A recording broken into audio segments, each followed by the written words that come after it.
Hey guys, it's Brandon Miniman from PocketNow.com. Is the Nexus 4 the best Android phone you can buy? This is our full review just ahead. Let's get to it.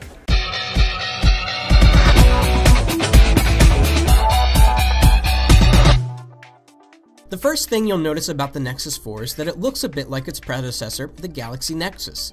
The front of both devices offer a sleek, buttonless design, but the differences stop there.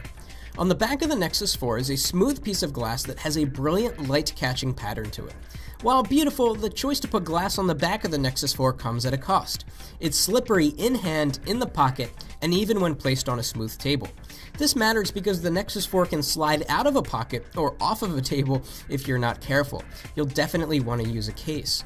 Another cost to the glass on the back is that you cannot access the battery, which isn't too big of a deal because the Nexus 4 has pretty great battery life.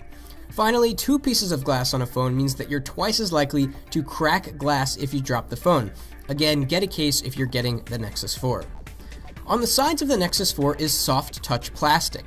This plastic part, in contrast with the glass, actually makes the Nexus 4 feel a bit cheap when you wrap your fingers around it. While relatively thick at 9.1 millimeters, the Nexus 4 is one of the lightest phones on the market at 139 grams. When you pick it up for the first time, you might wonder whether there is a battery inside. On the front of the Nexus 4, we have a single piece of extremely smooth Gorilla Glass. Like the iPhone 5, the Nexus 4 uses in-cell touch display technology, which bonds the touch sensor directly to the glass. This allows the screen mechanism to be thinner by removing a layer. It also brings the screen about a millimeter closer to the glass, which is a nice effect. Unfortunately, it also has a negative impact on touch responsiveness. More on that later. Like the Galaxy Nexus, the Nexus 4 has a multicolor notification LED. In this case, it's below the screen, and it can be controlled with apps like LightFlow to get a variety of colors for different applications. Let's talk about specs. It's powered by Qualcomm's new Snapdragon S4 Pro quad-core CPU running at 1.5 GHz. It has 2 GB of RAM and your choice of 8 or 16 GB of storage. Hint: 8 GB is just not enough, even if you download a lot of content, because right off the bat you have less than 6 GB to work with. The Nexus 4, like a lot of Android phones these days, does not have removable storage, so choose your storage option wisely. The non-removable battery is sized at 2100 mAh. Now, let's talk about the display. It's a 4.7-inch 1280 by 768 LCD panel, which makes for a PPI of 320.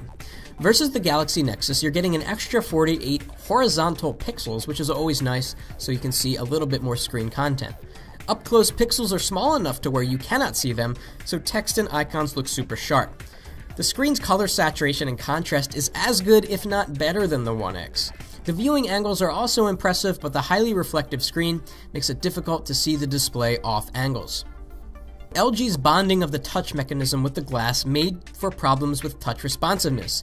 This rears its head when typing and when doing a pinch to zoom, when the display feels a bit numb and slow compared to other Android devices. It's not a deal breaker, but something you're going to have to get used to if you get a Nexus 4. The S4 Pro quad-core chip on the Nexus 4, combined with uncluttered Android 4.2, means that the Nexus 4 is one of the fastest Android phones we've ever come across in general day-to-day operation. But in our tests, it wasn't dramatically faster than, say, the Samsung Galaxy Nexus, but faster is faster. Unfortunately, we found the Nexus 4 to be a bit laggy in one place it shouldn't be: the browser. Google's choice of including the still slower than stock Chrome browser is confusing.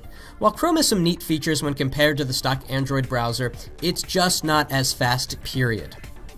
The Nexus 4 is the first Android phone to ship with Android 4.2, which brings forth some niceties like improvements in the notification shade, improved camera controls and photosphere, and lock screen widgets.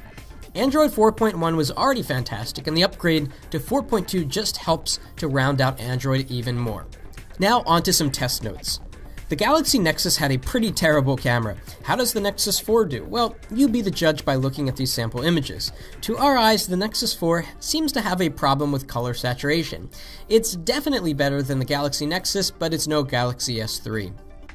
The Nexus 4 lacks LTE, although there's an easy software hack you can do to enable it over Band 4, which is what T-Mobile will be using when their LTE is launched. In the Philadelphia area, we tested the Nexus 4 both on T-Mobile and AT&T over HSPA+, and clock speeds of up to 10 megabits per second down and 4 megabits per second up, with the average falling around 4 to 5 down and 2 up. That's about a quarter or a fifth of the speed of LTE, of course.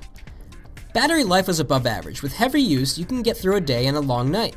With moderate use, you'll be able to stay off the charger for a day and a half and perhaps more. So here's what we like and what we don't like about the Nexus 4. We like that the price is so fantastic. We like that Android 4.2 adds some great new features to Android. And we like that the display on the Nexus 4 is one of the best we've ever seen on a smartphone. We don't like that there are touch sensitivity issues with the screen. We don't like the super slippery design, and we also just can't get past the lack of LTE when every high-end and most mid-range Androids now have it. So we give the Nexus 4 a 7 out of 10.